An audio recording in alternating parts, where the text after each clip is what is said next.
Hey, everybody. I'm Chad Eckert.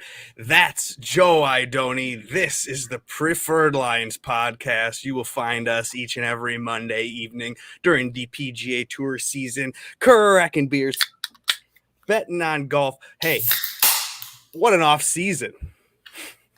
What an off season, the most fun event in golf, right? Coming off of it, that's what we get. And we had a couple of days to spare. Now we're back for season. What are they calling this now? Is it 2022 season? Right. I don't know. I think they're calling this the 2022 Sanderson. Oh, cool. Okay. Weird. All right. Good. Anyways. Well, you're here for that. We're going to talk quickly tonight. It's not going to be a long thing. We're going to get into what was the Ryder Cup, and then we'll share our reflections on that, as well as talk about the betting board for the Sanderson Farms. I will assume that there's a jock market out there Yes. that you can participate in. And that Correct. was something that you do on Wednesday nights with Rick Run Good. Did you do it for the NFL? Are you doing NFL jock market? No, so that was just kind of a one-off thing. So they have a guy, John. I don't know if you caught it last week, but quite an entertaining guy who does the NFL Power Hour version. So it was pretty cool. So we had him on. We talked a little Thursday Night Football. We had the pairings were out for the Ryder Cup, so we gave some last-minute takes on that. But this week, back to the open IPO market, back to normal. We've got a weak field, right? We can say that, weak field. Yeah, so maybe maybe it is jock market week because you can get those cheap players and nobody knows about, and there's a ton of them, just as good. So yeah, try out the jock market. It's a great app. It's downloadable on app markets everywhere, and you can use a promo code PL to get a match up to $50 if you're new to that. Definitely try it out. It's a fun app. It's something that we like to do. We also like to do DraftKings. We're on there doing those things. We're on doing betting boards. We're doing all of that every time. We're on Twitter. Joe Idone's at Tour Picks. I'm at Edina Realchi. If you're new to the Preferred Lines, we've typically tried to get this done Monday evenings once our kids are in bed, in between those things, dealing with the wives and lives. So, come with us. Join us live each Monday evening, Twitter, or we're streaming YouTube, and we typically go through the betting board right away. I mean, we've sometimes got a guest on. We're trying to provide some insight. We're trying to provide some value for you. The idea is that then you can get out there and you can go make some smart bets. Now, I don't know a lot, but I don't, we're not experts by any means, but this guy, Kyle Porter, we could consider him an expert. He threw out this thread about the Ryder Cup, which for someone like me who didn't do a ton of preparation as I was negotiating real estate contracts today all day up until I put my kids to bed. You know what? So I didn't have a lot of prep. So I wanted to steal Kyle Porter's thoughts, and maybe we can discuss them together. Joe, does that sound kind of fun? Real quick, get into this Ryder Cup recap. I love it. I think most of this thread earlier. It was great. Obviously, Kyle is quite poignant with his he's got a way with the words, right? Yeah. So let's go ahead and dive through what was the Ryder Cup. Yeah, I mean, one of the biggest blowouts. Was it the biggest blowout? I guess it was the biggest blowout in history, according to Kyle Porter's thread. A great week. Now, the first topic of the day is we expected this, though, right? Like, we expected the blowout, kind of. You put as much money as you've ever put on anything on that, and you won. So this isn't surprising. Why are people shocked? I think a lot of people were quite surprised. Okay, so let me try to rephrase that. It seems like the majority of people in this niche sort of golf Twitter community, whatever you want to call it, that we're in, we're on the European side from a betting standpoint. Now, whether or not that they thought they were going to win, I don't know, but I feel like I was definitely in the minority in terms of people who took actual wagers and laid the 2-1 number on this roster, on this Team USA team. In hindsight, you look like a smart guy, because I was telling my wife Sarah all about that. Like, hey, it's basically free money. So why don't we do this with our money, honey? And she said, it's minus 200. Like, we don't do those things. We like those plus 9,000. I know. So, I told my wife on Sunday, maybe it was Saturday, I said, she was like, "Are you watching the Ryder Cup again?" I was like, "Honey, and I never say this. I'm like, I have an uncomfortable amount of money on this. I have basically our mortgage payment on this event." And she was like, "What?" And she was like, "Are they winning?" And I was like, "Yeah, they're up. What were they up 8-3?" I was like, "They're up 8-3." She's like, "That's not a big lead at all." I was like, "That's a great lead, babe." Yeah, right. It's big enough. But yeah, look, okay. I kind of broke it down, and I think what many people did on like just an individual basis, like I figured when you get to the singles and you look at every single player, like the way, and I did the show with Tom last week. You weren't able to make it. I was on with Feinberg, and we talked about like, I think the USA is going to be favored in 9 or 10 of the 12 matchups. We have the better players. We have the better rosters. We have the home court setup. Like everything is served up on a plate for this Team USA team to really take this thing back. And it ended up being 11 out of 12 matchups they were favored. So like when you look at it from that sort of perspective, how like the path to a European victory in this thing was so much smaller than the path for a victory for Team USA. Yeah. Now, minus 150 or whatever for that. That was clearly the smart bet. I mean, yeah, that was the bet of the week.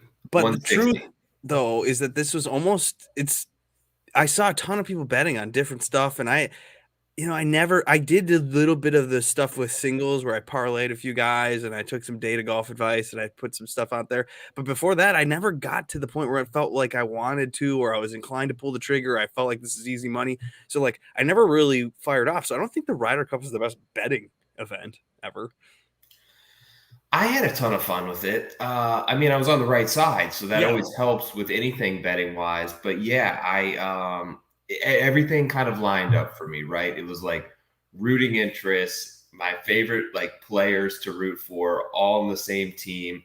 It felt like, although we were favorites, it felt like just coming into a Ryder Cup, there was this little bit of like underdog chip on the shoulder that this Team USA team carried, even though they were the betting markets favorites. Like it felt like they came into this event like, we got to fucking earn this thing.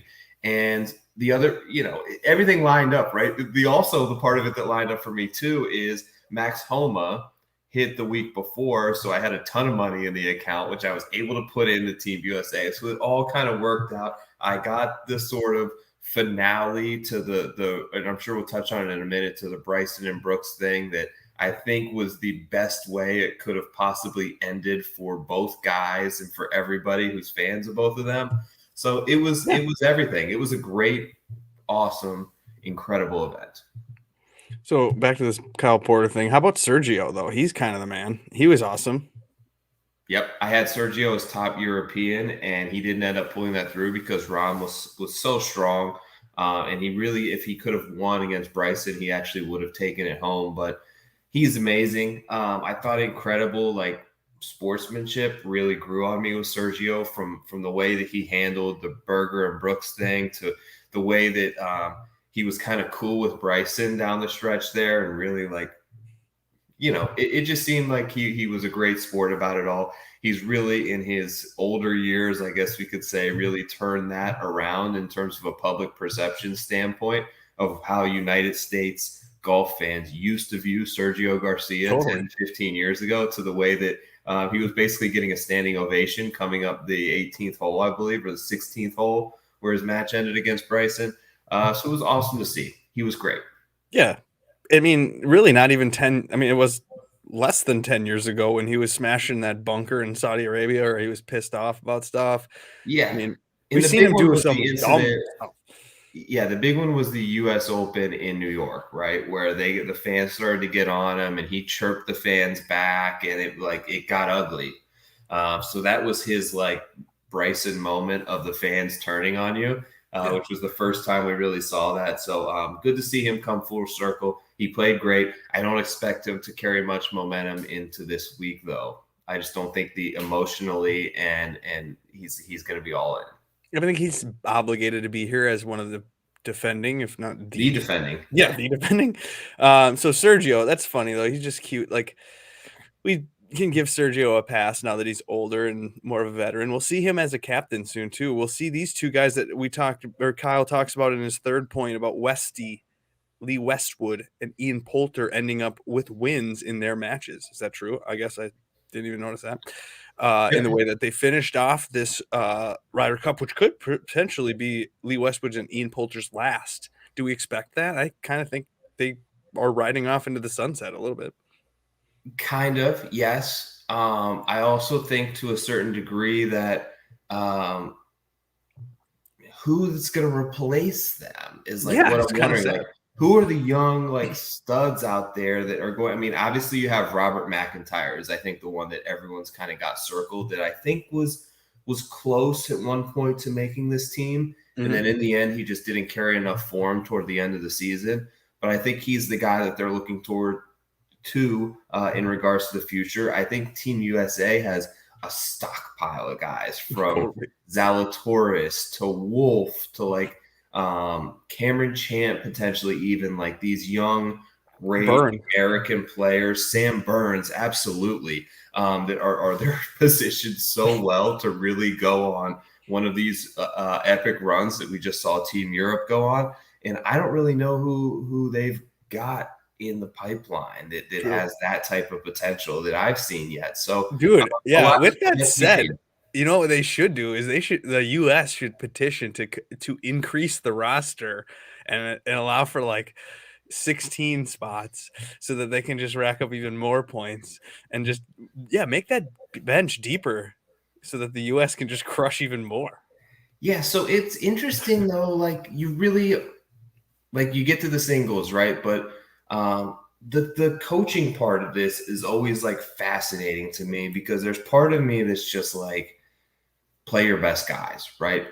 Take your top 8 players and play them those first 2 days. Yeah. And I think Europe really felt that because they didn't do that. They played everybody. They got everyone involved, which I think is sort of an underlying obligation of the coach. Like you don't want to bring guys there. Like even for Team USA, did Harris English belong in any of those matches? No, not when you have 8 guys that are there that are clearly better than Harris English.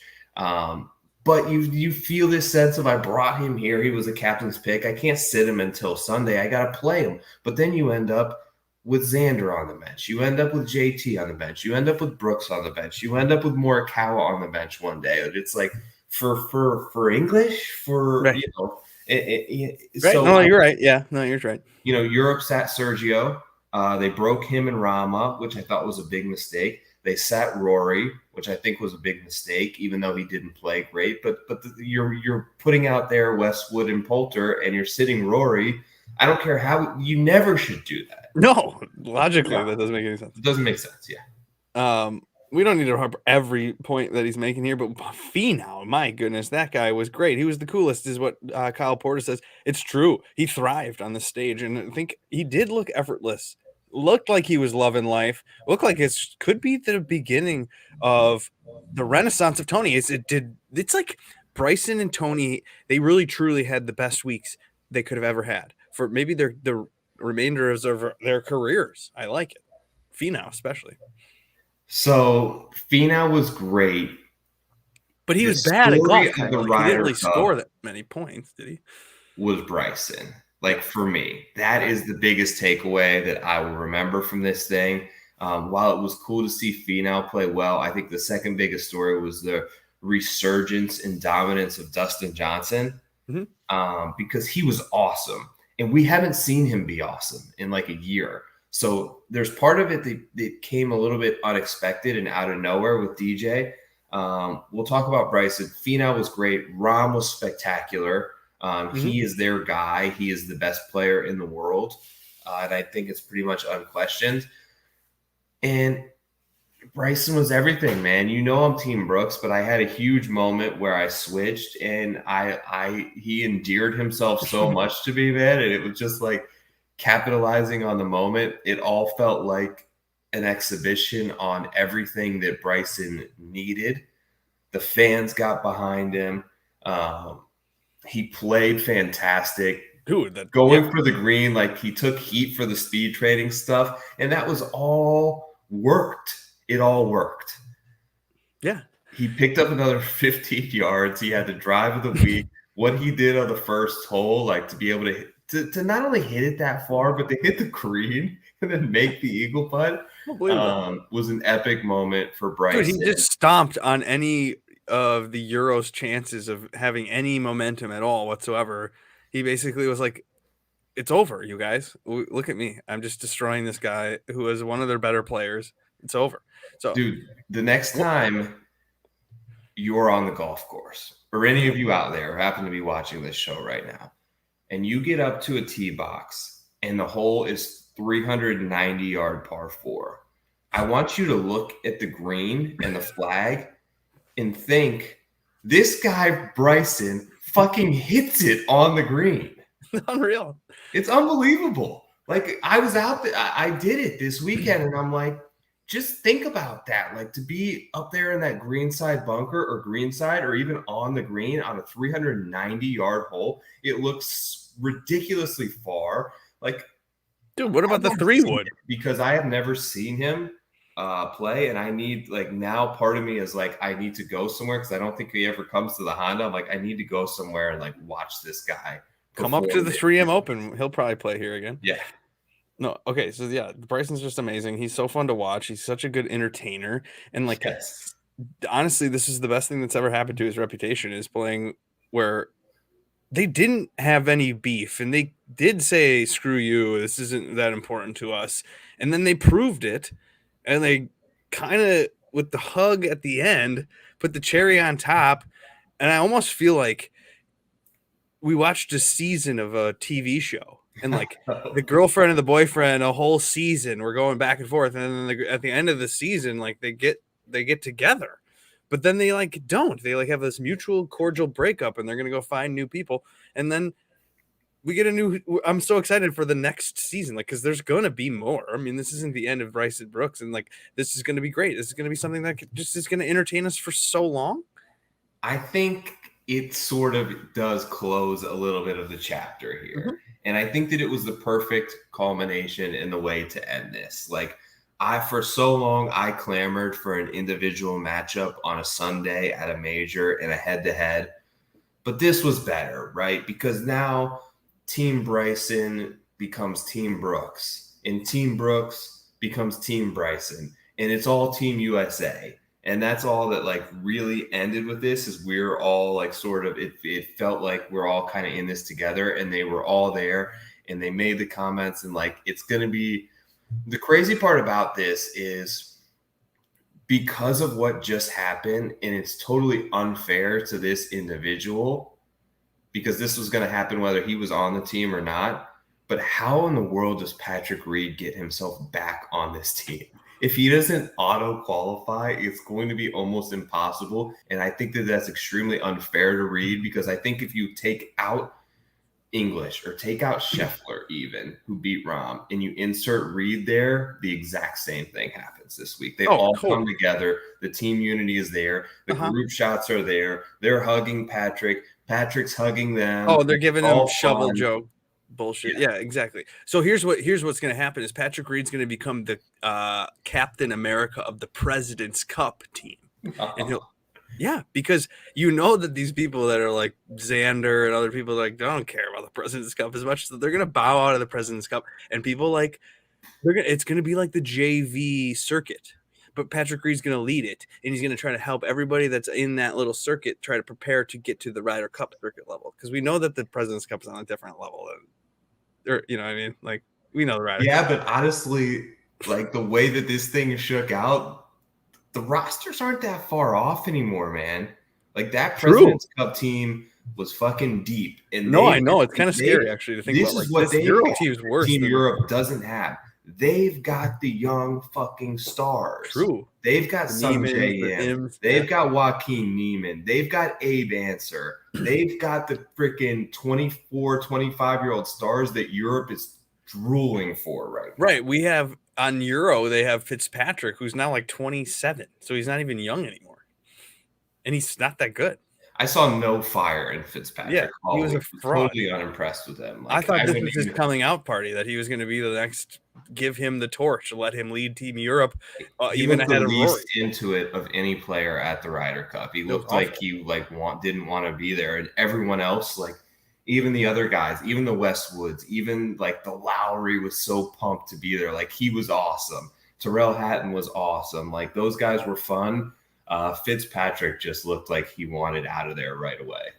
One of the things Kyle Porter on his Twitter thread didn't mention is the young guns for the United States. We got Morikawa, we got Scheffler, Scotty Scheffler, for someone who was on a fringe to get on the team. Like, I mean, that his performance was outstanding. He proved to me that out of anybody that hasn't won on tour, I think he's the one that's probably due the most.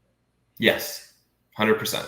Yes, so we like that. And then even Hovland on the other side, like he was pretty solid. And so these young guns, it makes me feel like you're going to have a fire under Matt Wolff so bad under the next 24 months to get back onto this team, or get onto this team, that maybe it starts now at the Sanderson Farm. Should we begin?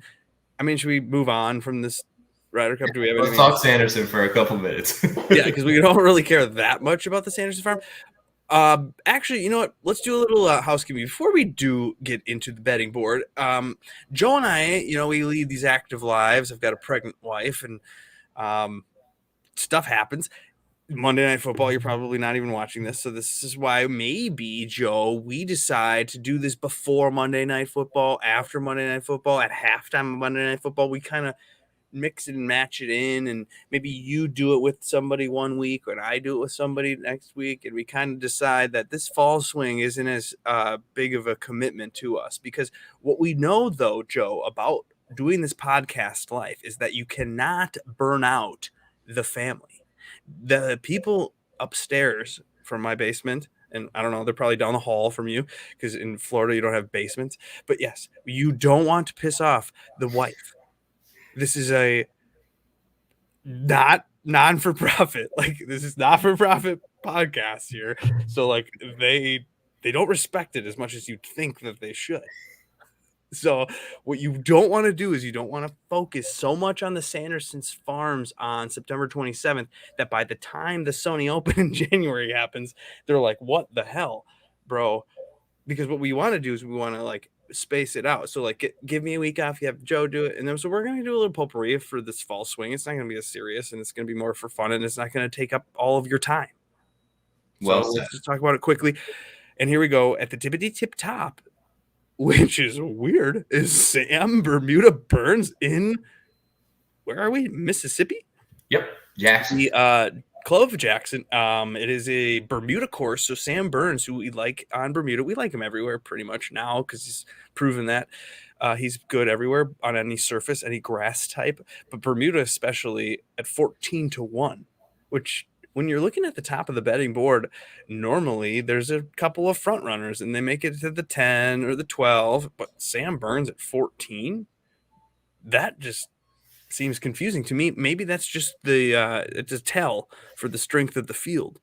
But is it a good bet at 14-1? It might be. I don't think so. Okay. I'm not in on these guys. Look, that's a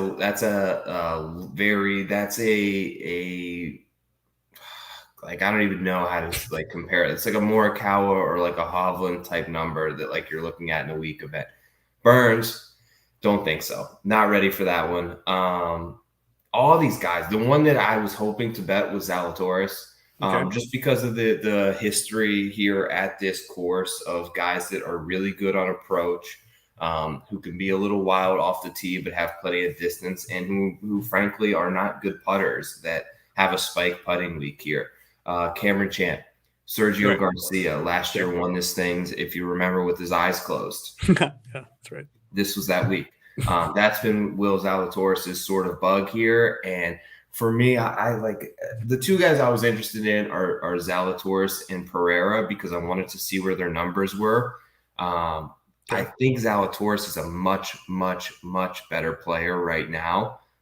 So I would lean to his side, but I don't love the 16-1 number. So I'm pretty much like going to pass At this point on Monday, I have really no interest in anyone up here at the top of the board. I don't know about you, Chad, but it just feels like one of those fall swing season events coming off of a weak field, a lot of different guys in play. You don't know the motivation, you don't know the practice schedules, you don't know if these guys have been on a 2-week vacation. It seems like you just pass over the top of the board and you hit some guys in the 50 and above range, and you hope to find one like we did with Homa a couple of weeks ago.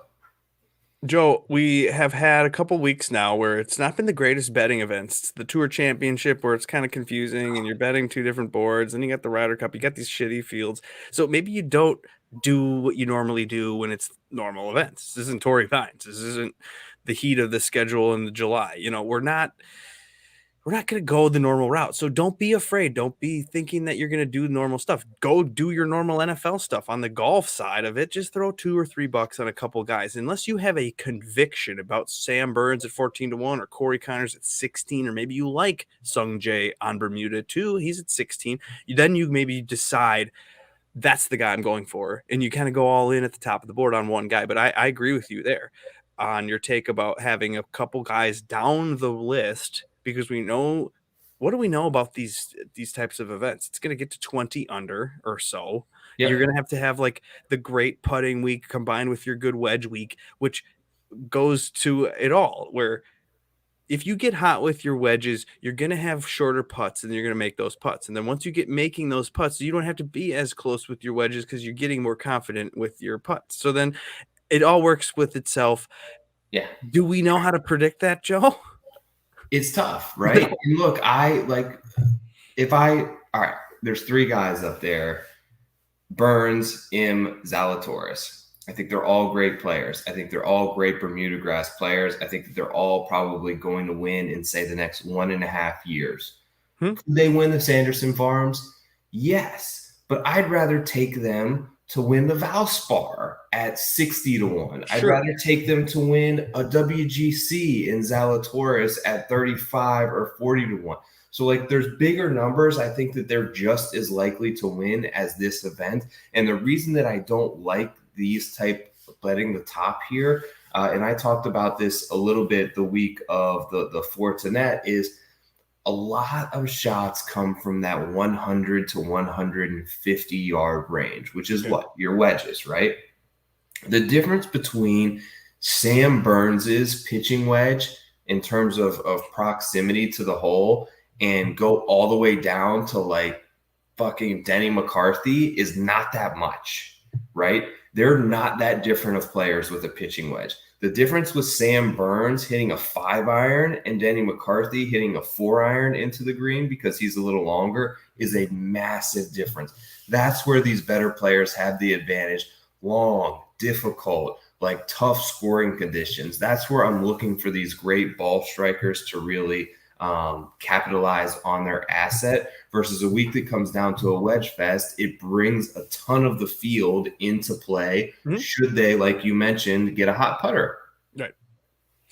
Now, I did see our friend PGA Tout, I believe he was on Keegan at the 30 number. So, I mean, we're going where you have Hoffman now at 20 in the 20s. You have Sergio 20, 25-1 for Cameron Tringali.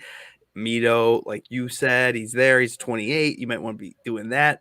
This is kind of like a Corn Ferry event in terms of the field, which is an insult to the names, to the likes of the Keegan Bradley, a major winner. Siwoo Kim was one of the players, and Cameron Davis was a winner last year, and Streelman's a good golfer, and HV3 is a good golfer. So that's kind of an insult. So then is Mito a terrible number at 28 then maybe? I don't love it. I know there's a ton of people that like him. I'm usually slower on these guys than most. I'd rather be, I guess, a little bit late and potentially miss that early win than too early, because I feel like all too many times the excitement level outweighs the actual performance. So then are you going to use motivated players this week, people that got snubbed potentially from the Ryder Cup or want to be on it coming up here, like a Matt Wolff at 40-1? Don't we think that he's thinking about wanting to be on that team? What about Gary Woodland at 45-1? Those guys they're good enough to make a Ryder Cup team. They've made teams in the past, and maybe they're scared about, or they're sad. So do you bet them? I did. I took them both. I actually got better numbers that are still out there. 60-1 on both of them. Okay. The third guy that I also have at 60-1 is another guy that's great on, can get it really hot with his approach shots and a terrible putter, and that is Emiliano Grillo. So I took all three of them. Look, if bad putters, if this is the spot where they show up and win, these guys are great ball strikers. They're great off the tee, and I think that their talent level, their upside as a player, in terms of Woodland and Wolf more so than probably Grillo, is Sung Jae, is Sam Burns, is is right with these guys. So have they got it a little bit together? And this was kind of my point when I bet Homa the other week, is like his ultimate win equity, if you look at it, span out a little bit, right? Go over the last, say, 3 years. Homa has 2 wins at legit golf courses. Sure. He can win back in California. Gary Woodland has a win at the US Open in the last 3 years. Matt Wolff has competed closely in US Opens. I think he has 2 top 10s. He also has a win. Like, these guys have shown the ability when they get it right to get it very right, and it doesn't matter the field. So you put them in a weaker field where they don't have to have their A+ game, and maybe an A- is good enough to get them to Sunday, and then the best player usually wins, like we saw with Homa. Like, you just let the other guys melt down. You let Maverick McNeely make a triple on an easy hole, and all of a sudden you're in. You're in. Dude, that does bring up a point I thought about earlier when I was thinking about the pod, is that it's the name that's gonna win isn't gonna be like a crazy name. Like, we're not talking about like Rory Sabatini's gonna win this or something like that. Or he could, but we're much more likely to see Gary Woodland show up and win. Sure. Right? Yeah. Right. But so is there a long shot, though, that like a Lucas Glover played well last season for a couple events? He can pop at some points. Brian Stewart, we've seen him play okay recently in the fall or in late summer. Do we have any interest in a long shot, or do we have to wait to watch your what do you call it? The TikTok. You got a TikTok account. Go check out Joe on TikTok. Yes. We're expanding in all areas. But there's a couple of guys. So I'm looking at the Korn Ferry guys in terms of long shots. You're on one right now. Well, I've got a little inside info on here. This is proprietary preferred lines info. But Adam Svensson is been incredible. I know a couple of guys that know him very closely, and let's just say they are heavily betting him every week until he wins, because they're that confident that it's coming soon. Whoa. Well, so then a 25-1 on a top 5 for some very good numbers on Svensson. There's another. Keep going down and just keep scrolling, and I'll tell you if I see a couple of the other guys, Korn Ferry wise, that I was looking for. Not Woo. There's Denny Dirt, who's had some great finishes here. Big cock. There's Doc. I don't know. What about Bermuda Barn Rat? We said some things about not good putters and great approach players. Maybe it is a week for Doc. Keep going. There's one that I'm looking for. We know Tom Hoagie will fire at pins. Wyndham Clark, we like him. I like him. Now you're looking at Hayden Buckley. I've never heard of him. Okay, Cole's coming up from Korn Ferry. Keep going. There's Thompson. We're starting to get in my range. Andy Ogletree's had 3 good finishes in a row. No, but I'm looking for Davis Riley. Tell me if you see Davis Riley. Oh my God, I don't know. Oh yeah, here he is finally. 300-1. So is Cameron Young.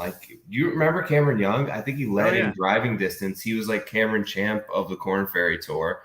He won back-to-back weeks. Played in the U.S. Open. Played in the event a couple of weeks ago with the Fortinet. Look, these are guys. What's a top 10? 25-1 on him? Not a bad number to finish. 25-1 top 10 would be juicy. Yeah, exactly. He could fall. That's why does it keep pulling up different names? It's pulling up Tyler Duggett. I don't know. Whatever. But either way, Davis Riley. That's it. That was my guy I was looking for. 301. Okay. Yeah. Now, do you do your normal DraftKings stuff, or do you kind of take it easy since it's the fall and there's NFL and you kind of really don't, do you care as much? So there's two things. Normally, I do like to go heavier in DraftKings during the fall season. I find that these off week events, if you know a little bit more, you have a little bit more of an advantage. The more work that you can put into it. This week is just kind of like feet up, relax for me. You know what I'm saying? Like after all it was the Ryder Cup, after hitting the winner at home, I'm just going to kind of enjoy it, and I'll dabble in it. Of course, I'll put up a piece for odds checker, but I'm not gonna go heavy this week in terms of research. It's fall swing season. We all need a little breather. Browns Vikings this week, though. Are we gonna get a friendly wager on this or what? Oh my gosh, should we? I didn't even remember. I forgot about that. It's in Cleveland, though, right? No, it's here. Yeah, it's there. Okay. Well, I don't have a ton of confidence in my squad. I'm not even sure. Why? So, you're 2-1, right? No, 1-2. First win is this week. Okay, the Browns, I think the spread is -1. So they're thinking it's going to be a close game. Okay, cool. Yeah, we could think of a friendly little wager put on it. Okay, how about loser has to do the next show? There you go. Okay. Loser has to do the next show solo. So, right. And then what I'll do is I'll put up like a Browns logo, and you'll put up like a Vikings logo or something. I'll get like I got some Randy Moss stuff over here. I'll like tout that up close and personal right here. So we'll get some Vikings. So next Monday's host their team will have lost on Sunday. Their team will have lost on Sunday, and they will also have to display some proud team swag for the other one. I like that idea. That's classic. All right, good luck this week betting on the betting board. I mean, do your thing. And if you don't want to do that, just go onto the Jock Market and sign up using the promo code PL. Try it out. Maybe try the NFL as well. It's a fun time. Jock Market. It's on your app store. Or you can just go to YouTube, Rick Run Good, and you can watch Joe and Rick chat it up every Wednesday. They're on the Power Hour, the program that runs an hour up to lock. So go ahead and check that out. Jock Market. Thanks again. Watching this, liking, subscribing, rating, reviewing. That's all we got. Peace. Peace out. Cheers.